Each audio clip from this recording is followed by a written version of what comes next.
إذن البحرين جمعة حق تقرير المصير 3 عنوان تغطيتنا المستمرة للثورة البحرينية. ولمزيد من الأضواء على آخر التطورات والأحداث على الأرض في البحرين أرحب بضيوف هذه الحلقة. معنا من بيروت الناشط السياسي البحريني السيد عبد الإله المحوزي. من لندن أرحب بعضو المؤتمر العام لنصرة شعب البحرين السيد قاسم الهاشمي. ومن المنامة أرحب أيضا بعضو كتلة الوفاق المستقيلة عضو لجنة الحوار السيد هادي الموسوي. مع الترحيب بكم جميعا. والبداية من مكان الحدث من المنامة معك سيد هادي الموسوي. إذا تحت شعار جمعة حق تقرير المصير 3 اليوم البحرينيون يخرجون في الشوارع في مسيرات في تظاهرات من أجل هذا اليوم. كيف تصف لنا المشهد على الأرض عندك؟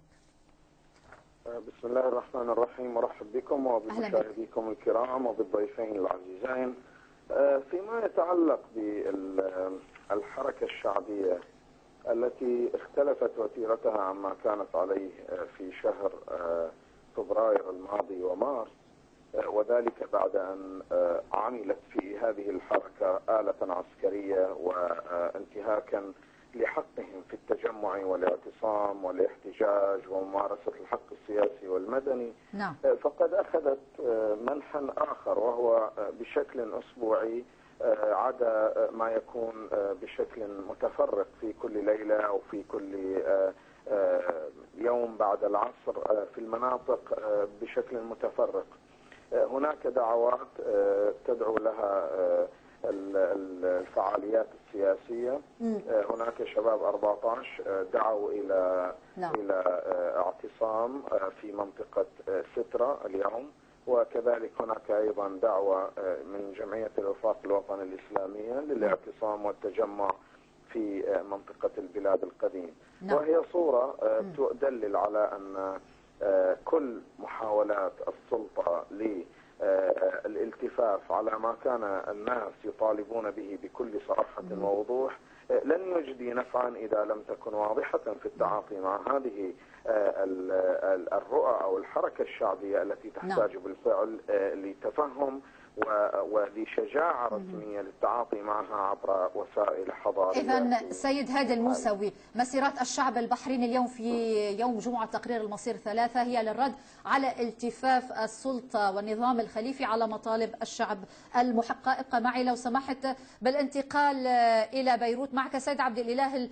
المحوزي. عندما يخرج البحرينيون في يوم جمعة تقرير المصير 3 نريد أن نتساءل معك، ما المقصود من حق تقرير المصير؟ بسم الله الرحمن الرحيم. التحية إلى الشعب المناضل في البحرين وجميع الشعوب العربية.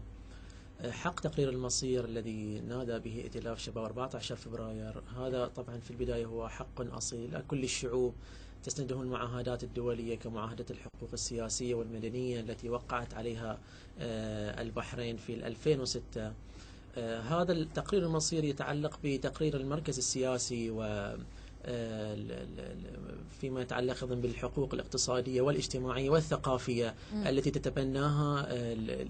يتبناه اي شعب في الشعوب العالم. نعم. وبالتالي عندما ينادي هؤلاء يعني شباب ائتلاف 14 فبراير ينادون بانه يعني يكون التشكيل السياسي تشكيل يمثلهم، تشكيل يعبر عن ارادتهم، لان التشكيل السياسي الموجود حاليا في البحرين إنما يعبر عن العنجهية وعن الظلم وعن الإهانة وعن كل مستوى من مستويات الانحطاط. يعني لا يمثل أي نوع من الرقي على المستوى السياسي أو الاقتصادي أو الاجتماعي أو الثقافي. بالتالي وهذه العملية فيما يتعلق بالانحطاط على كل هذه المستويات ليست وليدة هذا اليوم، إنما وليدة يعني سنوات عديدة. وبالتالي هؤلاء ملوا من يعني المماطلة في تعاطي السلطة مع هذه الملفات. سيد عبد الإله المحوزي أن الأمور ستتخذ منحا جديدا، هل نتحدث هنا عن بداية مرحلة جديدة في تغير طبيعة الاحتجاجات السلمية؟ طبعا هنا أحب أن أنوه بأن الشارع البحريني فيما يتعلق بتقرير المصير يعني هناك أخوة أعزاء ينادون إلى تقرير المصير، وهناك أخوة أعزاء ينادون إلى إصلاحات في النظام. نعم. وهذه حقيقة واقعا في شارع المعارضة، وكلاهما في النهاية ينادي بالحرية والعدل والمساواة. تغير المنحى إلى منحى آخر لا أعتقد أنه سوف يتغير، لأن موضوع السلمية مقابل العنجهية النظام. نعم. بالنتيجة هي التي سوف تفضح هذا النظام. ويعني الشعب البحرين لا يملك سلاح أو لا يملك أدوات قمع حتى يستخدمها مقابل عنجهية النظام. بالتالي هذا المنهج سوف يستمر، والأهم من كل ذلك هو الاستمرار في المطالبة، الإصرار. نعم. وأحب هنا أن أنوه وأشيد بالمفرجة عنها، يعني في اليومين الماضيين آيات القرمزي. نعم، آيات القرمزي على الرغم ما تعرضت له من التعذيب والتنكيل والتشهير حتى على المستوى الأخلاقي، يعني حتى على المستوى الأخلاقي تم التشهير بها في مواقع إلكترونية. صحيح. وعلى الرغم من كل ذلك خرجت وهي رافعة راية النص وإشارة النص، وتقول فيما تقول بأنها مستمرة في المطالبة بالإصلاح رغم كل أنواع الضغط والتنكيل الذي لحقت بها. يعني هذه هي حالة الصمود في الشارع البحريني. يعني ما زادها ذلك إلا إصرارا وصمودا في كل الأحوال. يعني هو تصريح لها بأنها لا زالت تحت الإقامة الجبرية بالرغم من الإطلاق سراحها. ابقى معي لو سمحت بالانتقال إلى لندن معك سيد قاسم الهاشمي كعضو المؤتمر العام لنصرة شعب البحرين. برأيك اعتصام جمعة حق تقرير المصير 3 هل هو مؤشر جديد من المواجهة الشعبية مع هذا النظام الخليفي المدعوم أمريكيا المدعوم سعوديا؟ بسم الله والصلاة والسلام على رسول الله وعلى آله ومن والاه. السلام عليكم أختي الكريمة وعلى ضيفيك الكريمين الماحوزي والسيد، وأبارك لكم ولنفسي وللأمة الإسلامية ذكرى مولد سيدنا الإمام المنتظر عجل الله فرجه، ونسأل الله الفرج لهذه الأمة المظلومة إن شاء الله. لا شك أن شعب البحرين قد بين للعالم إصراره على مواصلة هذا الدرب الشائك، ولكنه درب الانتصار إن شاء الله. وقد أثبت بما لا يدع مجالا للشك أو التأويل أنه مصر على الوصول إلى مطالبه المشروعة والتي تكفلها له جميع الدساتير الدولية، وخرج ولا يزال إلى الشارع ليبرهن أنه رغم قساوة الاستهداف ورغم تعنت السلطة واستخدامها جميع الوسائل سواء الأسلحة المحربة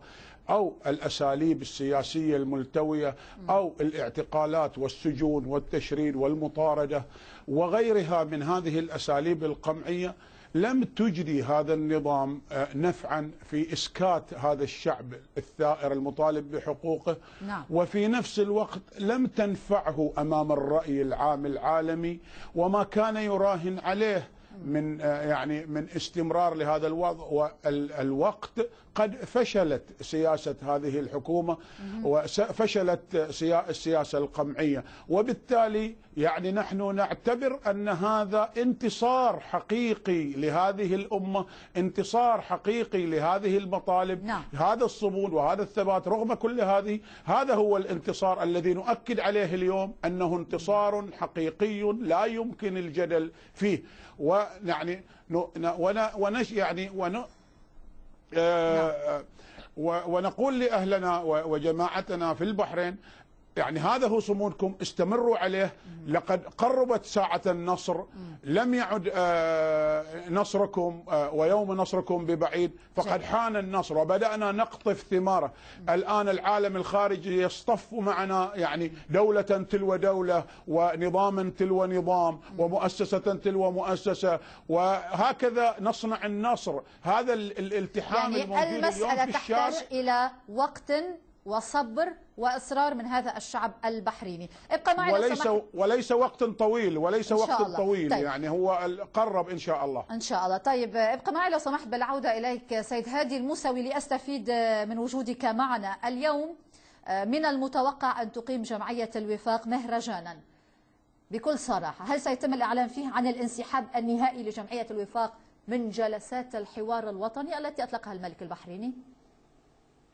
في احتفال التجمع اليوم سيكون تحت عنوان دوائر عادلة صوت لكل مواطن، وفي ذلك يعني إعلان عن رغبة شعبية ورغبة دولية أيضا، لأن البحرين قد تمت مساءلتها في مشروع أو في برنامج المراجعة الدورية الشاملة في جنيف في عام 2008 في شهر 4 أو 2009 إذا لم تخن الذاكرة، بأنهم لا يساوون ولا يعدلون بين المواطنين في الصوت الواحد، حيث تكون بعض المناطق 800 شخص يأتون بنائب، وبعض المناطق 16,000 أو 17,000 شخص يأتون بنائب واحد. طيب. هذا هو عنوان اليوم. اليوم سيكون هناك لقاء وسيتم فيه الحديث مع الجمهور عن مجريات وأحداث المشروع الذي أطلق عليه حوار التوافق الوطني، وكان من المفترض أن يتم الإعلان فيه عن الانسحاب أو الاستمرار، إلا أننا بعد أن قدمنا تقريرنا الدقيق الذي وضح كل تفاصيل ما حدث في مشروع حوار التوافق الوطني الذي اعتبرناه ورش عمل ليس أكثر من ذلك، أخرجنا كل المعلومات وضعناها في تقرير قدمناه إلى الأمانة العامة وسلم إلى الأمين العام لجمعية الوفاق على أساس أن يأخذه إلى الإجراء الطبيعي في الجمعية. بصورة أوضح سيد هادي الموسوي، الأيام المقبلة ستنسحبون من جلسات الحوار الوطني؟ المؤسسة لها نظام داخلي تلتزم به وتحترم كل المكونات المؤسسة. سيؤخذ هذا بعد تقرير الأمانة العامة إلى شورى الوفاق، وبعد ذلك عندما تقرر شورى الوفاق ويصادق على ذلك سيتم الإعلان، ولكنه لن يكن هذا اليوم للأسف، سيكون ربما يعني نفهم منك كجمعية، نعم، كعضو في لجنة الحوار، أنتم مستمرون في حضور جلسات الحوار الوطني حتى تتخذون قرار بالانسحاب منها، صحيح؟ نحن أوصينا في تقريرنا كمشاركين في الوفاق على الانسحاب. طيب. بعد أن توافقت الرؤية الأولى التي كنا لم ندخل بعد مع الرؤية الثانية التي استطعنا أن نضعها بالأرقام طيب. والأحداث والوقائع، وأثبتنا ذلك كتابيا، لأنه دون ذلك لم يكن لكلامنا مصداقية كبيرة. قدمناها وأوصينا بالانسحاب. أوصينا بالانسحاب ونحن في انتظار القرار الرسمي الذي نحترمه دائما، لأننا نعمل في مؤسسة لها نظامها الداخلي. نعم، كلام سليم وتوضيح جيد. ابقى معي لو سمحت بالعودة إليك سيد عبد الإله المحوزي.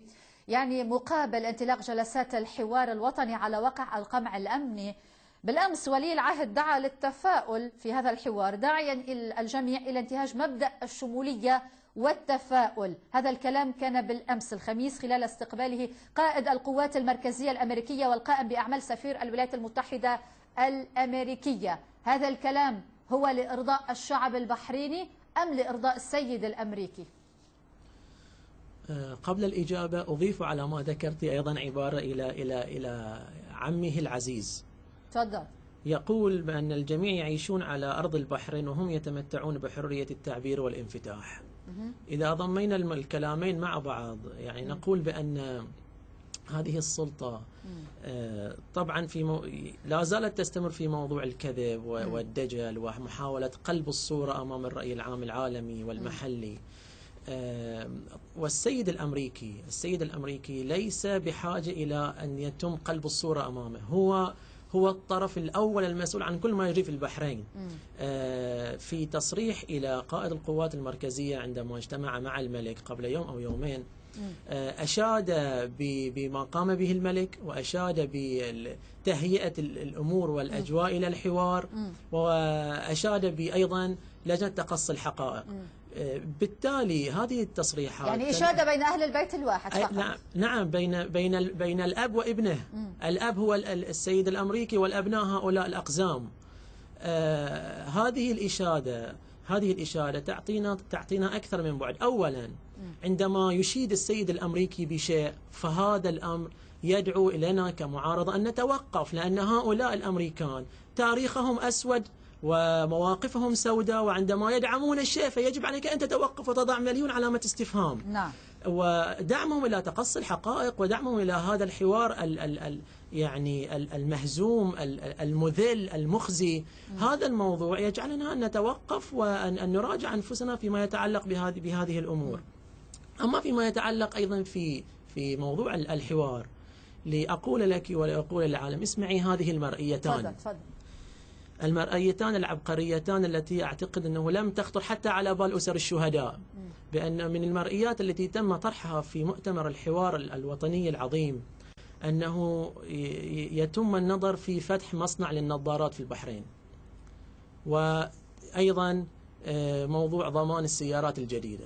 هكذا مرئيات في حوار التوافق هذه هي المطالب الملحة. نعم، للشعب البحريني. هذه المطالب الملحة التي استدعت من يعني من يتم الشباب. تسخيف وتسطيح مطالب الشعب البحريني.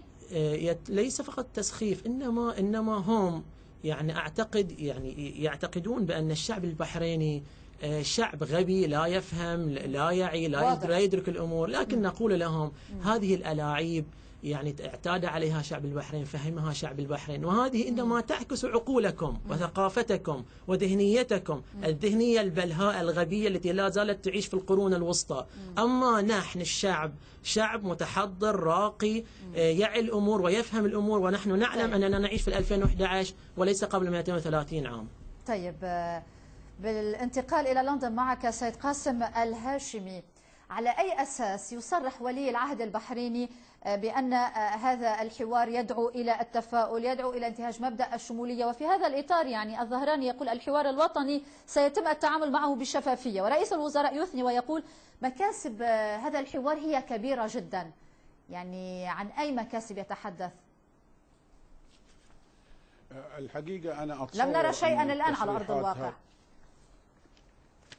نعم، أحسنتي أختي الكريمة. أنا أتصور أن هذه التصريحات تأتي في سياق التجميل الإعلامي ومخاطبة الدول الخارجية والحكومات الخارجية، بالإضافة إلى أنه يعني يخطب ود الوفود الموجودة في البحرين، خاصة بعدما يعني انبهرت هذه الوفود بما يجري على الأرض، ويعني فداحة المظلومية. نعم. وبدأت يعني تصرح عن اشمئزازها وقلقها من هذه البشاعة وهذه الفظاظة.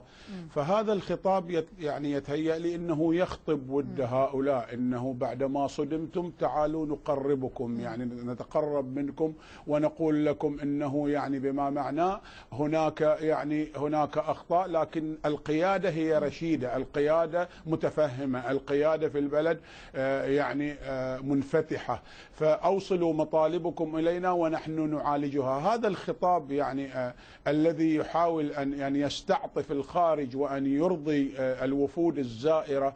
نعم. يصب في هذا المنحى، بالإضافة طبعا إلى ما ذكره إخواني الكرام السيد من البحرين وكذلك أخونا الكريم الماحوزي من لبنان. لكن أتصور أن هذا يعني الخطابين خطاب رئيس الوزراء وخطاب الملك يصبون في هذا الاتجاه، يعني مخاطبة دول العالم وكسب ود الوفود الزائرة حتى لا تخرج بتوصيات يعني شديدة جدا تدين البحرين، بالإضافة إلى ما عليها من إدانات. هي غير يعني تلميع لصورة النظام الخليفي. نعم بالضبط، هو محاولة تقريب على أساس لا الوفود لا تلمع ولن تلمع، هم غلطانين مستحيل. طيب. لكنهم يحاولون على الأقل أن يعني يجعلوا بيانات الوفود يعني خلنا نقول نوعا ما يعني هادئة، ليست إدانات شديدة يعني تأخذها المنظمات والمحافل الدولية كإدانات شديدة. لكن مع الأسف يعني لاحظنا أحد أعضاء الوفود بعضهم مثلا يتنازل عن دكتوراه الفخرية في احتجاجا على ما يحصل في البحرين وسكوت الدولي، والآخر يعني ينسحب، والآخر يصرح تصريح الشديد أنه هذا يعني القمع اللي حصل للكادر الطبي لم يحدث في تاريخ الطب البشري منذ نشأته إلى الآن. هكذا تصريحات يعني شديدة تحاول حكومة البحرين بقياداتها أن تهدئ منها، تكسب ودها نوعا ما يعني، لكنهم مخطئين على أي حال. سيد هادي الموسوي، قبل أن أخذ هذا الفاصل لنستوضح منك أكثر أيضا موقف جمعية الوفاق. بحسب المراقبين والمحللين أنتم دخلتم إلى وشاركتم في جلسات الحوار الوطني نتيجة ضغوط، وأنتم ستقررون الانسحاب من هذا الحوار نتيجة ضغوط خارجية، كيف تردون على ذلك؟ إذا سمحتي لي أود أن أؤكد على شيء، بأن كل وقائع العمل في داخل البحرين نحاول أن نكون معها إيجابيين ما دام فيها هامشا إيجابيا. بقدر هذا الهامش يجب أن نكون إيجابيين، وأن نكون سلبيين تماما بقدر الهامش السلبي فيها. نحن نعرف أن المعتمد في تحديد نجاح أي منتج هو أن الناس يقبلون لأن هناك فيه نتائج أو هناك استفادة فعلية. هذا البرنامج الذي حصل والذي سمي بحوار التوافق الوطني، يعني في وجودنا منذ البداية إلى الآن أحصينا كل ما يثبت أنه عاجز كل العجز، برغم التفاؤل الرسمي الذي تفضلتون به في سؤالكم السيد قاسم. نعم. هناك تفاؤل رسمي لأن هذا منتج رسمي، ولكن هناك تشاؤم شعبي في المقابل. وبالفعل رأينا هذا يعني نتائج أو مداليل هذا التشاؤم، حيث كانت جلسة أمس وهي كأنما تعرض مخرجات الجلسة الأولى لأنها متوافقة معها في العنوان. جيء لنا بنتائج الجلسة الأولى التي حصلت قبل أسبوعين، ووضعوا مخرجات تدل على ما في صياغته، ما مخرجات صياغته، وهي قانون موجود في البلد. وقلنا هذا بالأمس، قلنا أنتم جئتم هنا لتقولوا وضع معايير لتنظيم ومراقبة تمويل الجمعيات وزيادة وتنظيم المساعدات التي تقدمها الوزارة. هذا جزء موجود في قانون الجمعيات. لماذا نجتمع هنا ونناقشه؟ لماذا لا نذهب لأصل المشكل الذي انتقل الناس مما قبل 14 فبراير لما بعده، وتجاوبوا مع حركة شعبية على خارطة الوطن العربي، وانتقلوا من ذلك المربع الذي يناقشوا فيه القوانين الداخلية والمطالب الداخلية إلى عناوين أكبر وصلت إلى مسألة تغيير الآلية والتعاطي مع الشعب بأكمله، حيث كنا ننادي بمملكة دستورية ذات حكومة منتخبة ذات دوائر عادلة. هذا يجب أن نناقشه، لا أن نعود ونعيد إنتاج ما هو موجود. يعني يتم حرف المسار عن المواضيع الرئيسة التي تهم المواطن البحريني في جلسات الحوار الوطني. ضيوفي الكرام من لندن، من المنامة، من بيروت، تفضلوا بالبقاء معنا، سنعود بعد هذا الفاصل، ابقوا معنا مشاهدينا. والتحية لكم من جديد مشاهدينا. إذن عنوان تغطيتنا للثورة البحرينية المستمرة لهذا اليوم: البحرين جموعة حق تقرير المصير 3. أرحب من جديد بضيوف تغطيتنا لهذا اليوم. من بيروت الناشط السياسي البحريني السيد عبد الإله المحوزي، من لندن عضو المؤتمر العام لنصرة شعب البحرين السيد قاسم الهاشمي، ومن المنامة عضو كتلة الوفاق المستقيلة عضو لجنة الحوار السيد هادي الموسوي. مع الترحيب بكم مجددا. طيب، أبدأ المحور الثاني في هذه التغطية معك سيد عبد الإله المحوزي. طبعا من المعروف بأنه بحسب المعلومات أنه على واقع جلسات الحوار الوطني انطلقت عمليات التجنيس السياسي. جيد.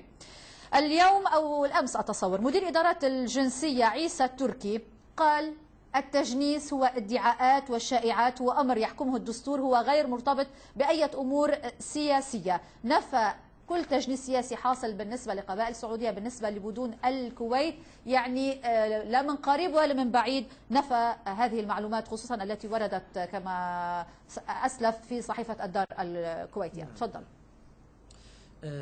إذا تسمحين لي قليل فقط أرجع إلى الحوار في دقيقة واحدة. تفضل.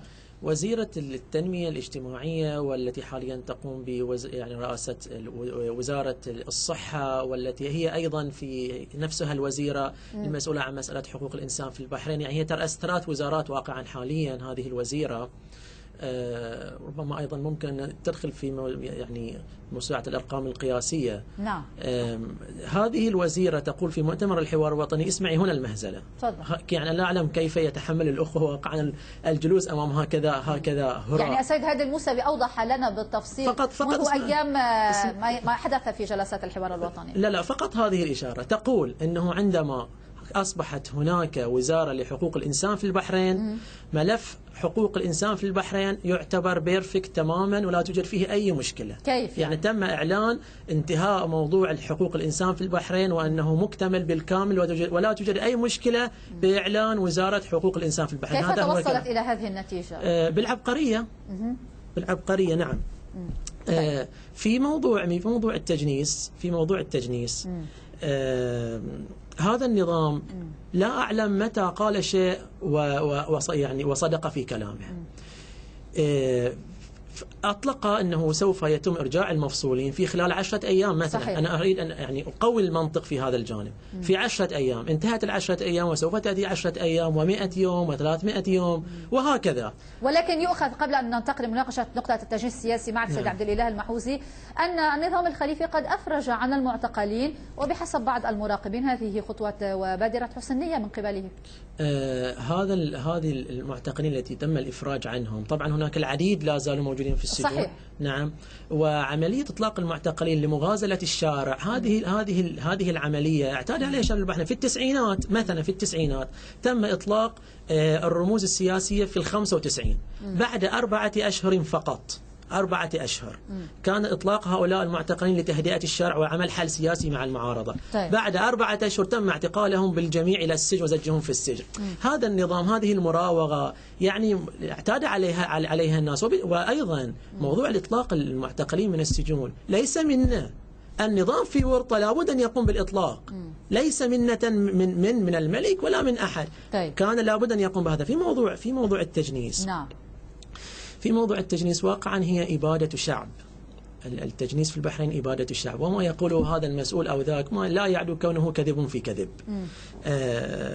الواقع في البحرين لو ابتعدنا عن لغة الأرقام ولغة الوثائق وكل هذه اللغات، نعم. ما نراه بأعيننا، لا يحتاج إلى أدلة وثائق وما لا ما نراه بأعيننا أن هناك الكثير من عمليات التجنيس من دير الزور، من الهنود، من بلوشستان، ما بعرف من وين، بس لبنان لا يوجد. يعني توجد العديد من عمليات التجنيس في البحرين. وهنا أحب أن أشير إلى أمر. طيب السيد محمد مطر، قبل لا أريد أن أطيل على ضيفي في لندن، أشار بأن الجنسية تصل إلى الشخص في بلده الأصلي، يعني إن كان مثلا مصريا تصل إليه الجنسية في بلده مصر وهو متواجد على الأراضي المصرية. طبعا فيما كل شيء فيه مضرة إلى المواطن. طيب. البحريني فول سيرفيسز تعمل الحكومة. طيب. فقط تسمحين أن نشير إلى موضوع لماذا نحن ضد موضوع عملية التجنيس. ما هو السند القانوني في هذا الموضوع؟ أولا هذه تعتبر جريمة إبادة الشعب. طيب. وعندما نقول جريمة إبادة الشعب هذا مصطلح قانوني من المناسب أن نفهمه بشكل جيد. إبادة الشعب يعني أن تكون هناك تدمير إلى جماعة قومية وإثنية وعنصرية عبر أفعال، هنا المهم، عبر أفعال تستهدف تدميرها كليا أو جزئيا. طيب. يعد جريرة يعاقب عليها القانون، وهذا ما يجري في البحرين عمليا. يعني يتم تجنيس العديد من الهنود. وهنا أحب أن أشير ما هو قانون الجنسية في البحرين. يشترط أن يكون إذا كان عربي 15 سنة وإذا كان أجنبي 25 سنة. هنا السؤال، هل الحكومة التزمت بهذا البند مثلا؟ هل التزمت بأنه عندما يكون هناك تجنيس إلى أي أحد أن يكون ذا أهلية؟ هؤلاء لا يملكون، هؤلاء قتلة. طيب. هؤلاء يعني لا يملكون أي نوع من القيم والأخلاق الذين يقوموا بقتل الشعب. واضح سيد عبد الإله المحوزي. لعلني أطلت عليك ضيفي في لندن سيد قاسم الهاشمي. إذا ناقشنا عملية التجنيس السياسي التي كانت السبب الرئيسي وراء انطلاق الثورة البحرينية في الأشهر الأخيرة، والتي تتم بحسب المعلومات عبر جهة رسمية، كم تثبت بأن هذا النظام الخليفي هو عازم على استبدال الشعب البحريني بشعب آخر؟ الحقيقة عملية التجنيس تنقسم إلى قسمين في البحرين. مهما أنكرت حكومة البحرين، طبعا إذا أنكرت حكومة البحرين عمليات التجنيس نتمنى أن تكون هذا الإنكار صحيح وهذا المعلومة صادقة، نحن نتمنى ذلك. يعني نحن لا نريد أن تشحن البحرين بكل من هب ودب، ولكن إذا كانوا صادقين فيما يدعون، ما هو المشكل في أن تسمح حكومة البحرين للجان يعني خارجية محايدة بالتحقيق في هذا الأمر؟ يعني طيب، هذا ولكن السيد عيسى تركي، لو قطعتك هنا، مدير إدارة الجنسية نعم. يقول هذا التجنيس هو أمر يحكمه الدستور والقوانين، واطلعوا يا جماعة على البنود الواردة في هذا المجال. جيد، نحن لا نخالف القانون، ونحن نلتزم بالقانون قبل أي أحد آخر، ونقول إذا كان هذا التجنيس يعني ضمن القانون، ما المانع من أن يطلع عليه الناس؟ لما لا تمنعون الآخر، الطرف الآخر، من أن يطلع عليه ويكشف أوراقه؟ نحن لدينا إثباتات، لدينا ناس من الكويت ولدينا أوراقهم عندما كانوا في الكويت، وفي خلال 48 ساعة أصبحت لديهم أوراق في البحرين. كيف يكون ذلك؟ ثم إن التجنيس أختي الكريمة نوعان. نوع يستخدم للخدمة العسكرية في 3 الدوائر الرسمية، له الأمن والشرطة والدفاع، وهذا نوع يستخدم ليعيش فوق الأرض ويدفع له الرواتب ويعطى السكن ويعطى المميزات كلها، هذا نوع. والنوع الآخر هو تجنيس للاستخدام السياسي، أي بمعنى أن هؤلاء الذين تم تجنيسهم لا يعيشون واقعا فوق البحرين، هم يعيشون في تراب مختلف تماما، بعضهم لا يزال يوجد في الباكستان، وبعضهم في السعودية، وبعضهم في الأردن، وبعضهم في اليمن، لكنهم يستلمون ما يطلق عليه في الخليج باسم الشرهة. الشرهة هي عبارة عن دفعات شهرية، عبارة عن رواتب تسير لهم من ميزانية الدولة ومن ميزانية الديوان التي لا تخضع لرقابة. هذان النوعان من أنواع التجنيس في البحرين يراد له أن تطغى طائفة يعني مجنسة أجنبية بعيدة عن تقاليد وعادات هذا البلد على طائفة أخرى أصيلة موجودة في هذا البلد من مئات وآلاف السنين. هذا يعني التوجه يعني ربما نراه قريب جدا، وقد يعني تشكل في هيئة مخيفة جدا في البحرين. لذلك نحن نهتم بهذا، بعملية التجنيس، ونوليها أهمية قصوى، لأننا نعلم أنها ربما تؤدي إلى نشوب حرب ليس بين السنة والشيعة. صحيح. أبدا، إنها حتى بين أبناء السنة في ذاتهم. وقد رأينا استهداف هذا المجنس. سيد قاسم الهاشمي، يعني أشرت إلى نقطة مهمة ربما كانت غير معروفة وغافلة عن الكثيرين من المتابعين لشأن البحرين الداخلي. ابقى معي. بالعودة إليك سيد هادي الموسوي، في سؤال واضح وصريح: في حال قررت جمعية الوفاق الانسحاب من هذا الحوار، هل تعتقد بكل صراحة أن نظرة الآخرين، إن كان في الداخل إن كان في الخارج، إلى المعارضة الموحدة ستتغير؟ خصوصا يعني أن الإدارة الأمريكية والسعودية التي تغطي ما يسمى بالحوار لإنقاذ نظام الخليفي.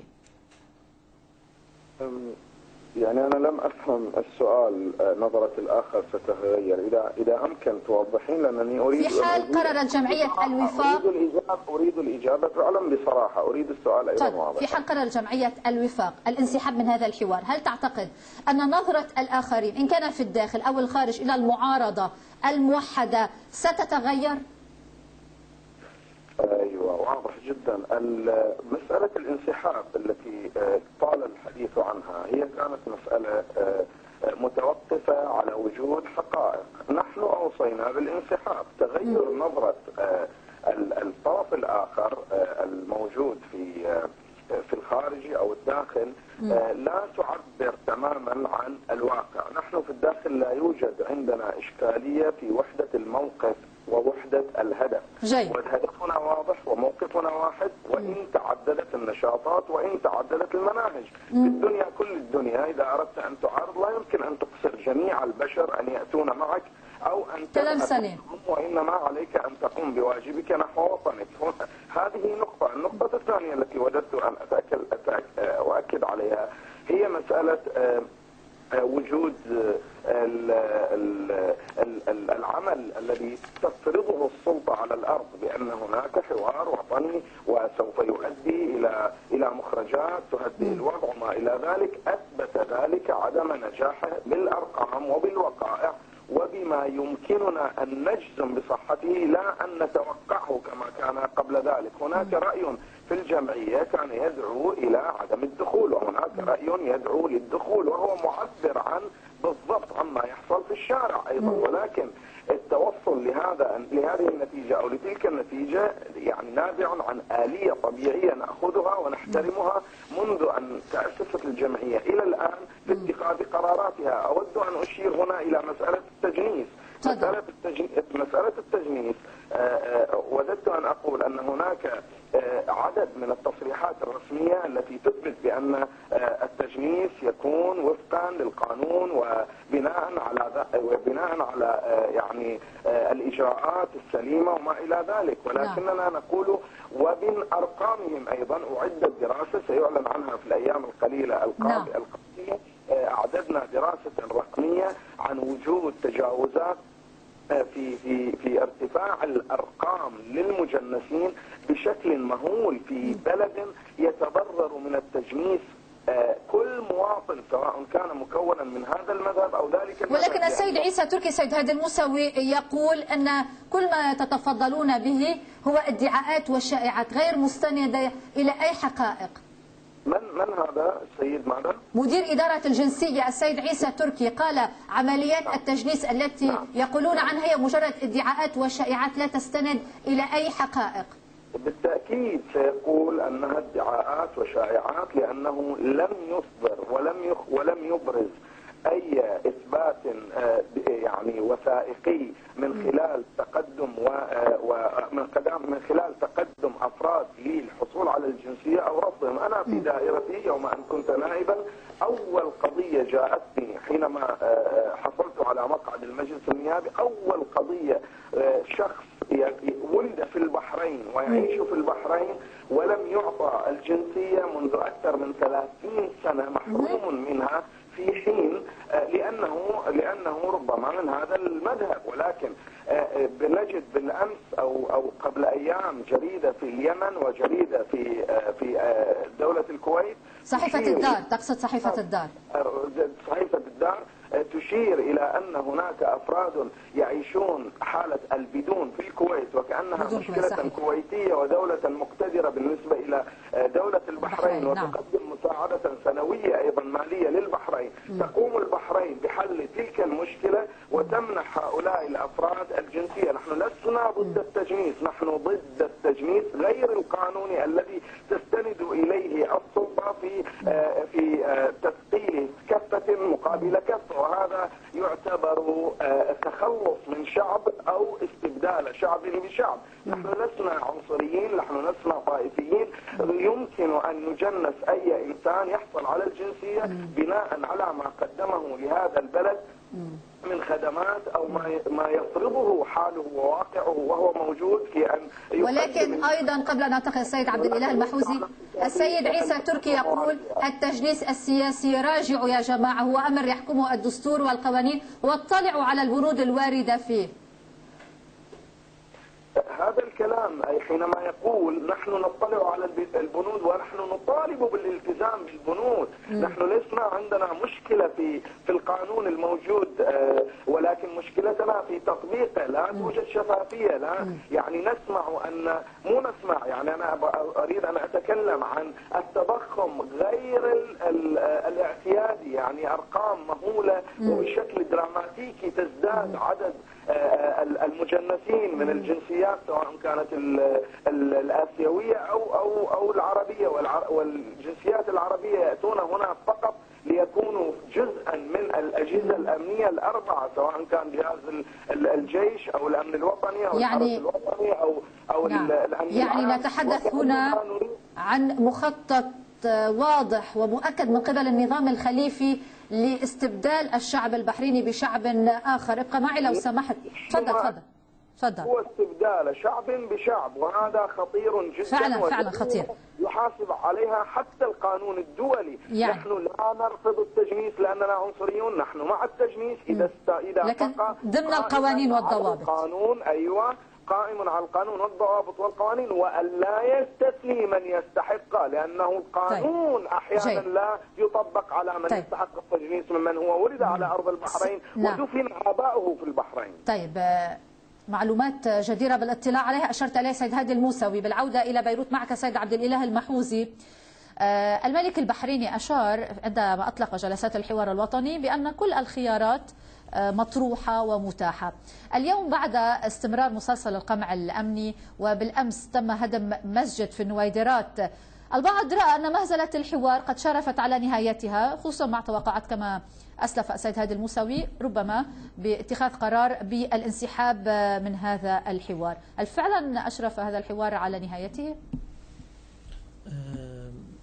اسمحي لي أن أعلق ولو بكلمة على موضوع التجنيس. طبعا. فيما قاله التركي بأنه التجنيس يتم على بناء على القانون وما إلى ذلك، أنا أقول له قبل أن أعطيه دليلا صريحا الآن، لو كان مطبق، نعم، لو كان القانون مطبق لم تجلس لا أنت ولا أسيادك من رئيس الوزراء وهؤلاء الوزراء الخونة على كراسيهم. أما فيما يتعلق في موضوع التجنيس، هناك إحصائية رسمية لا ندعي نحن، إحصائية رسمية تقول بأن زيادة المواليد في البحرين من 2007 إلى 2011 هو 38,000 مولود. نعم. في هذه السنوات 38,000 في سنة واحدة فقط، من 2010 إلى 2011 30,000 من 38,000. يعني هل مثلا الشعب البحريني الرجال تزوجوا 20 امرأة مثلا في السنة الواحدة حتى طفر العدد إلى هذا المستوى؟ هذه إحصائية رسمية. هنا أوجه له السؤال، كيف زاد العدد من أرقامكم؟ كيف زاد العدد في سنة واحدة 30,000 مقابل 4 سنوات 38,000؟ هنا أنتظر الإجابة من هذا القانوني. أما فيما يتعلق بالحوار، أنا مقتنع بأن هذا الحوار ولد ميتا ولا يحتاج إلى نهاية لإماتته، لكن من يقول أن هذا الحوار يعني ولد معوقا مشوها، نهاية هذا الحوار أعتقد هي في الأيام القادمة.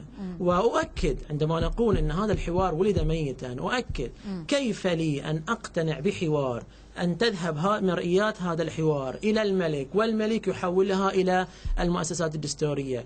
كيف لي أن أقول أن هذا حوار فيه روح تذهب إلى أساس المشكلة، تذهب إلى البرلمان وتذهب إلى السلطة التشريعية. ولكن الظهراني يقول بأن الحوار تم التعامل معه بكل شفافية. نعم، تعاملوا معه بشفافية، فقد واصلوا الفاص وواصلوا الاعتقالات وواصلوا عمليات الانتهاكات والكذب وعمليات التجنيس. نعم، هذه هي الشفافية، هذه هي شفافية نظام البحرين. عندما صرح جاسم السعيدي بما صرح بعد انطلاق جلسة حول التجنيس السياسي. هذا النائب السعيدي الذي رفع السيف بالمناسبة، هذا الشخص، هذه هي البحرين الديمقراطية، هذا الشخص رفع السيف في 14 فبراير أمام شباب 14 فبراير، وهو الآن يدعي الديمقراطية. كيف يمكن أن ندمج من يرفع السيف مقابل شعبه وهو ينادي بالديمقراطية وما إلى ذلك؟ هذه هي ديمقراطية البحرين. سيد قاسم الهاشمي، ضيفي في لندن، تحدثت منذ قليل وأوضحت لنا نقطة هامة عن أن هناك أنواع من التجنيس في البحرين، هناك تجنيس عسكري، هناك تجنيس سياسي. أريد وجهة نظرك حول إقدام النظام الخليفي على تجنيد سلفيي في قوة الدفاع البحرينية، طبعا عبر جهة رسمية، وسنسمي الأسماء بعلم النواب عادل معاودة، عبد الرحيم مراد، وغانم بولعينين. هذا استقدام للسلفيين يندرج كما أشرت لنا ضمن التجنيس العسكري؟ يعني انخراط سلفيي البحرين في السلك العسكري هي خطة الحقيقة سعودية بالأساس، خطة من الرياض. نعم. هذه منشأها، وهدفها السيطرة على مفاصل دول الخليج. هم طبعا يعني بعثوا سلفيهم أو أتباعهم إلى البحرين ليسيطروا على هذا المرفق الهام حتى يحكموا ويتأكدوا من أن هذه السيطرة لا تحتاج إلى تدخلهم المباشر في المستقبل أو تكثيف على الأقل تواجدهم على أرض البحرين، فهناك من يقوم بالمهمة بالنيابة عنهم. وهذا هو ما سمي بالذراع السعودي الذي ينتشر في دول الخليج، أي الكونفدرالية السعودية التي يراد لها أن تغطي دول الخليج وأن تحكم من قبل الرياض. وكلنا هذا لا ينفك عن ملف السلفيي الكويت وسلفيي الإمارات، وفي الطريق أيضا قطر. هذه الخطة حقيقة وضحها بعض الدارسين هنا، ومن ضمنهم الدكتور صلاح البندر كما أعتقد في إحدى دراساته المستفيضة حول كيفية تحرك الرياض بأذرعها السلفية. موضوع خطير جدا وكبير لكننا منتبهون إليه ولله الحمد نعم. إلا أنهم طبعا ماشيين يسيرون في هذا المنهج. لهذا أقول أن التجنيس نوعان: تجنيس عسكري متواجد على الأرض يراد منه إحكام السيطرة على الأرض تسيير دفة البلاد بعقلية سعودية من الرياض تتبع ولا تناقش وتنفذ ولا تقاوم. وتجنيس مثل ما قلت لك تجنيس هو سياسي لاستخدامه وقت الحاجة في المعادلات النسبية للسكان وتغليب صوت على آخر. لهذا لما تفضل أخونا السيد من البحرين سيد هادي شرح أنه دائرة على سبيل المثال لها 8,000 نسمة وتحظى بصوت ودائرة لها 20,000 وتحظى بصوت، هم أرادوا أن يتفادون أيضا هذا الإشكال لأنهم يعرفون هذه النقطة اللي أثارها السيد ويريدون أن يتفادون في المستقبل. لذلك هذا التجنيس السياسي الذي أصحابه لا يقيمون حتى على أرض البحرين مسجلين على هذه القوائم، حتى إذا ما فتحت هذه الملفات أظهروا لهم هذه الأسماء التي هيئوها سلفا. واضح. سيد هادي الموسوي في المنامة، اتخذتم توصية ربما بانسحاب جلسات الحوار الوطني. في حال اتخذ القرار نهائيا بالانسحاب، هل سيعقب ذلك عودة الوفاق إلى تحريك الشارع كما أشار البعض بتوسيع نطاق احتجاجاتها من المهرجانات الخطابية إلى التظاهر في الشوارع إلى تسيير المسيرات؟ بالنسبة إلى انتظارنا للقرار الرسمي الذي سنلتزم به، نحن في انتظاره وسنلتزم به إذا ما صدر. طيب. فيما يتعلق بإيمان جمعية الوفاق بحقها في التحرك السلمي سواء كان في الشارع أو في الميادين وما إلى ذلك، هذا حق تلتزم به لأنه يعبر عن إرادة الشعب ويعبر عن التزام السلطة إن أرادت بحق المواطنين قانونا ودستورا ومواثيقا تمت ومعاهدات تمت المصادقة عليها من قبل الدولة، وهي مسألة لا جدال فيها بالمطلق. هذا حق لا يحق لأحد أن يحرمنا منه. طيب سيد عبد الإله المحوزي، أختم هذه التغطية اليوم معك بكلام لمجلس الوزراء السعودي بأنه ندد بالتدخل الخارجي في البحرين، كما أنه نوه بالإصلاح والتطوير الذي تشهده مملكة البحرين. مفارقتان غريبتان، تفضل. ونرد عليهم: اخرجوا من أرضنا، لا مرحبا ولا أهلا بكم، ولا يشرفنا أن تأتي جيوشكم الغازية البربرية إلى أرضنا. والتصريحات التي صرح بها الصالحي هي تصريحات حقيقية واقعية، وأما تصريحاتكم الرعناء هي تعكس ثقافتكم وذهنيتكم المتخلفة. نعم، ولكن عندما يتحدث عن تدخل خارجي، أليست قوات درع الجزيرة السعودية المشبعة بالعقيدة التكفيرية الوهابية هي أصلا تعتبر تدخل خارجي، أم أنهم يسخفون الموضوع بأكمله؟ نعم هذا ليس هذا تدخل خارجي وتدخل موقح. أحيانا يكون تدخل فيه مصلحة، لكن هذا تدخل سافر دموي وقح للغاية. أن يكون هناك تدخل بالقوات ليس بالكلام، أحيانا يكون كلام وما إلى ذلك. هؤلاء بقواتهم المنحطين أتوا إلى البلاد لقتل الشعب البحريني. شكرا. في ختام تغطياتنا اليوم للثورة البحرينية للضيوف الكرام من بيروت الناشط السياسي البحريني السيد عبد الإله المحوسي، من لندن لعضو المؤتمر العام لنصرة شعب البحرين السيد قاسم الهاشمي، من المنامة لعضو كتلة الوفاق المستقيلة عضو لجنة الحوار السيد هادي الموسوي على مشاركتكم معنا، وشكرا لكم مشاهدينا على حسن متابعتكم. تحياتي حتى نلتقي من جديد، تغطيتنا مستمرة من قناة العالم.